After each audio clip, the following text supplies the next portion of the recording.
Alors quel est justement l'intérêt pour la Turquie de se réconcilier avec l'Allemagne? Écoutez la correspondance à Berlin de Luc André. Raison économique, parce que le climat tendu entre les deux pays n'est pas propice aux affaires. L'Allemagne est un des principaux investisseurs étrangers en Turquie et en réaction aux arrestations de plusieurs ressortissants allemands, Berlin a réduit ses garanties à l'export.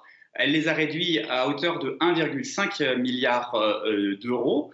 Et il faut savoir que dans les bonnes années avant le putsch, les investissements allemands garantis par ces mesures, par ces garanties gouvernementales, étaient supérieurs à 2 milliards d'euros. Donc c'est quand même un frein aux échanges économiques entre les deux pays. Et puis Berlin bloque actuellement les discussions sur l'élargissement de l'union douanière entre la Turquie et l'Union européenne. Et puis il y a le tourisme, hein, car les Allemands étaient les premiers visiteurs de la Turquie par le passé, et désormais ils évitent cette destination parce que pour des raisons qui sont liées à la situation politique et sécuritaire. Il y a eu aussi des attentats en Turquie, on s'en souvient, et les arrestations de ressortissants allemands n'ont rien arrangé.